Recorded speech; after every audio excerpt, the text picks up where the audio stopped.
O Produtor Quer Saber de hoje vai falar sobre o estado do Amazonas, a potencialidade e sobre o trabalho da Federação de Agricultura e Pecuária do estado do Amazonas, que tem 63 anos de atuação, é uma das primeiras filiadas da CNA. Quem está com a gente é o presidente da federação, Muni Lourenço. Muito bom dia. Bom dia a todos os telespectadores.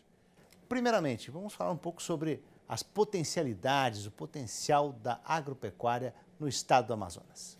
O nosso estado é a maior unidade da federação, mais de 1,5 milhão de quilômetros quadrados, um estado que tem só 3% da sua área vegetal original aberta, e temos aí um leque de oportunidades de negócio na atividade rural, onde podemos destacar, por exemplo, segmentos que vêm crescendo muito no setor primário do Amazonas, como a piscicultura, a criação de peixe. Hoje nós temos aí, já no Amazonas, mais de 3.000 piscicultores desenvolvendo a criação de peixe. Temos o domínio já tecnológico da criação de peixe das principais espécies de pescado, como, por exemplo, o tambaqui, a matrinchã, e agora muito próximo do domínio tecnológico também do pirarucu, que é um pescado, um peixe que tem grande mercado local, nacional e até para exportação. E na piscicultura, o nosso estado do Amazonas tem decisivamente um fator de competitivo diferenciado, que nos torna muito promissores num papel de liderança até nacional na piscicultura, que é a abundância de água. Então, temos também um outro segmento que tem aí tem apresentado nos últimos anos, inclusive, um crescimento bastante significativo, que é da fruticultura. Nós temos as frutas tropicais com grande mercado nacional e até para exportação de frutas, como, por exemplo, o açaí, que o Amazonas é um dos grandes produtores nacionais e que é um fruto que definitivamente caiu no gosto do consumidor brasileiro e mundial, principalmente por ser considerado dentre as chamadas superfrutas, com grande riqueza proteica e de energia, os jovens consumindo muito açaí. Então, o cupuaçu também, que é uma fruta que nós produzimos, muito saborosa, e uma série de frutas também, que o próprio cacau para a produção de chocolate. E também temos o segmento, por exemplo, da pecuária, uma pecuária agora onde a gente tem feito um esforço muito grande, juntamente com a Embrapa, de uma pecuária com sustentabilidade, com intensificação. Nós temos um rebanho de aproximadamente 1,5 milhão de cabeças de gado, muito próximos de chegarmos aí nos próximos meses à classificação de livre de febre aftosa com vacinação e um grande mercado consumidor. Então, nós temos aí um leque de segmentos, a avicultura de postura, a produção de ovos.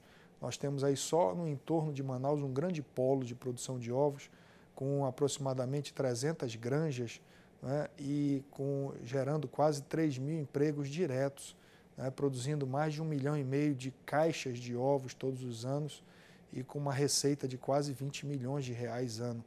E esse segmento onde tem uma presença, uma participação muito grande da figura do produtor descendente dos imigrantes de origem japonesa.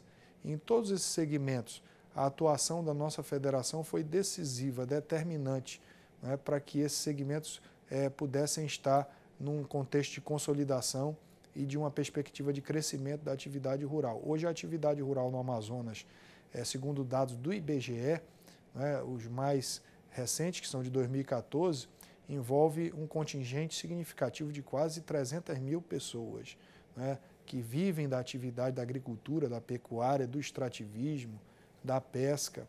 E hoje o setor primário, o setor rural, segundo dados do IBGE, de 2014, já representa 8% do PIB do Estado. E nós temos na federação cenários da nossa equipe econômica traçando aí de nos próximos 5 anos já superarmos 10% de todas as riquezas produzidas no Amazonas. Professor, traçou realmente um raio-x do estado, mostrando que conhece muito o estado do Amazonas. Como é que é a atuação da federação, então, diante de tanta diversidade e toda essa potencialidade do Estado? A federação é como representante maior e porta-voz dos produtores rurais do Amazonas, tem procurado pautar sua atuação, principalmente na vertente de uma atuação proativa, uma atuação propositiva, né, fazendo com que as demandas, as expectativas da classe, da categoria amazonense possa repercutir junto às autoridades constituídas do Estado, para que as políticas públicas, principalmente voltadas ao setor rural do nosso Estado, possam ser compatibilizadas cada vez mais às nossas expectativas dos produtores rurais do Amazonas.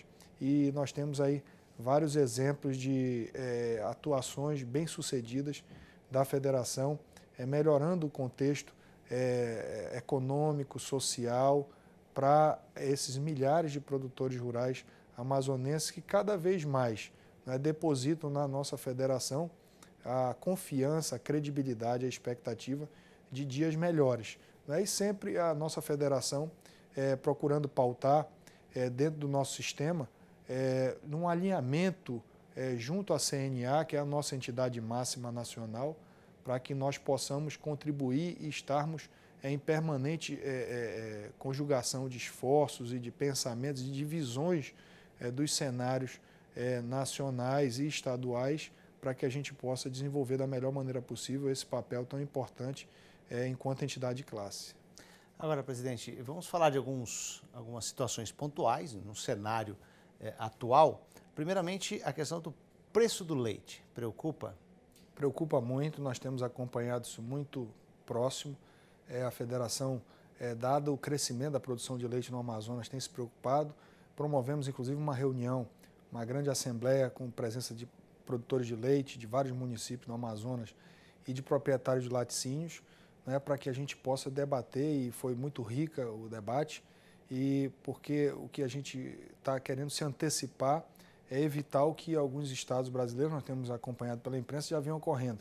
Produtores de leite se desestimulando com a atividade, migrando, por exemplo, da atividade do leite para a atividade da pecuária de corte, ou até mesmo abandonando a atividade pelo preço baixo pago pelos laticínios ao produtor de leite. Muitas vezes o produtor pagando para trabalhar na atividade do leite.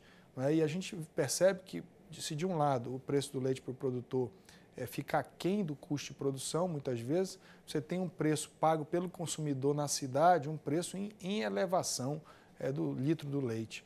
Então, para que a gente possa chegar a esse meio termo que atenda tanto ao produtor de leite e ao laticínio, o produtor de leite que hoje está tendo a sua margem de lucratividade achatada, eu falo pelo Amazonas, principalmente com o aumento do custo dos insumos, o milho, por exemplo, que subiu 130% nos últimos 12 meses, a soja, então insumos fundamentais para a ração da vaca leiteira, né? Então isso tem prejudicado. A gente vê produtores que com esse custo de produção elevado estão diminuindo a alimentação das vacas leiteiras, estão diminuindo o rebanho, isso não é desejável.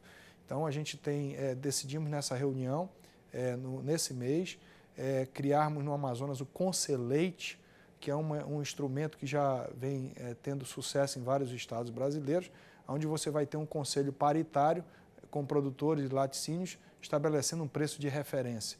Conquistamos aí uma coisa muito importante, e neste mês de julho, a CNA, através da SUT, irá, em parceria com a CEPE, da USP, realizar um levantamento de campo em 2 regiões do estado do Amazonas, para estabelecer o custo de produção do leite no Amazonas.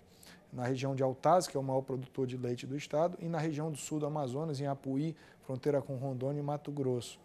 Então, nós temos vários laticínios sendo instalados, investimentos altos sendo instalados no Amazonas. Agora mesmo, com a inauguração de um laticínio maior do estado, com processamento de 100 mil litros de leite por dia, os produtores investindo em tecnologia, em manejo, em reprodução animal, em técnicas como a inseminação artificial, fertilização in vitro, mas para isso precisam ter um valor justo e digno para esse leite, para que esse processo de crescimento continue acontecendo. Essa conta não está fechando. Outra que não fecha também é a questão do milho, preço do milho, que são dois lados, a questão do abastecimento e a questão do produtor. O milho é outro assunto que muito nos preocupa. Nós estamos vivendo uma crise nacional de milho e que para nós no Amazonas ela é mais aguda, principalmente pelo fato da distância que nós estamos dos polos de produção. E aí esse custo de frete e logística para que esse milho chegue até o Amazonas encarece ainda mais. Como eu falava há pouco, nos últimos 12 meses nós tivemos no Amazonas uma elevação de 130% no preço desse milho até o produtor. E nossa preocupação é que nós temos esse polo de produção de ovos de galinha, principalmente no Amazonas, e que hoje está sob risco de termos unidades produtivas que venham a fechar, o que já vem ocorrendo em outros estados pela alta do milho e a escassez do milho.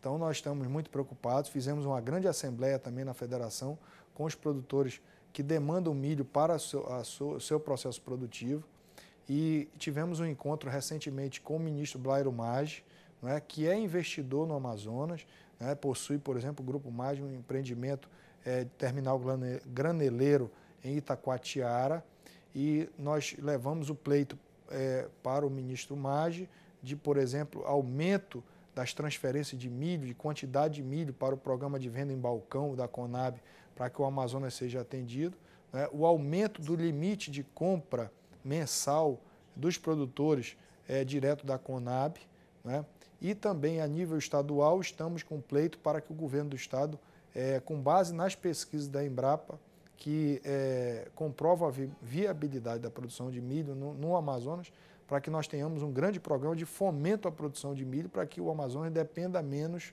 de importação de milho de outras regiões. Ok, presidente da Federação da Agricultura e Pecuária do Amazonas, o Nilo Lourenço, nós vamos fazer um pequeno intervalo, mas nós vamos continuar com este bate-papo, conversando sobre as potencialidades e sobre as demandas dos produtores rurais do estado do Amazonas. É um instante só.